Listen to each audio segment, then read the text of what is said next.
እንደምን አላችሁ ተመልካቾች፣ አብዮት ይግዛው ነኝ ከኢትዮጵያ ቴሌቪዥን። ዛሬ በአዲስ ቀን መሰናዷችን የኮንፈረንስ ቱሪዝም ዘርፉን አንስተን በሰፊው ውይይት አደረግንበት። የኮንፈረንስ ቱሪዝም ዘርፉን ለማነቃቃትና ለማሳደግ የተለያዩ ተግባራት እየተከናወኑ ነው የሚገኙት። በዘርፉም ደግሞ እየታየ ያለው ለውጥ ከጊዜ ወደ ጊዜ እየጨመረ እንደሆነ መረጃዎች ያመለክታሉ።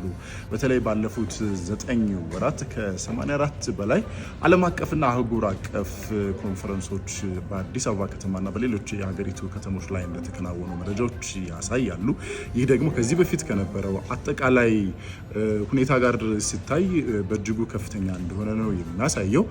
ኮንፈረንስ ቱሪዝሙ ከሌሎች ሀገራት የተለያዩ ዜጎች ወደ ሀገር ውስጥ እንዲመጡ ያደርጋልና የቱሪዝም ዘርፉ እንዲነቃቃ ከማድረጉም በላይ ለሀገር ውስጥ በቱሪዝም ዘርፉ ላይ ለተሰማሩ የስራ ዕድል ለተፈጠረላቸው ዜጎች የገቢ አቅም ከፍ ለማለት አስተዋጽኦ የጎላ ነው። ሀገርም ደግሞ ከውጭ ምንዛሪዋን የበለጠ እንድታሳድግ ያለው አስተዋጽኦ እጅጉን ከፍ እንዲል ያደርጋል። ስለዚህ የኮንፈረንስ ቱሪዝሙ እንዲያድግ ደግሞ የተለያዩ ተግባራት እየተከናወኑ ነው። የኮሪደር ልማቱን ማየት እንችላለን።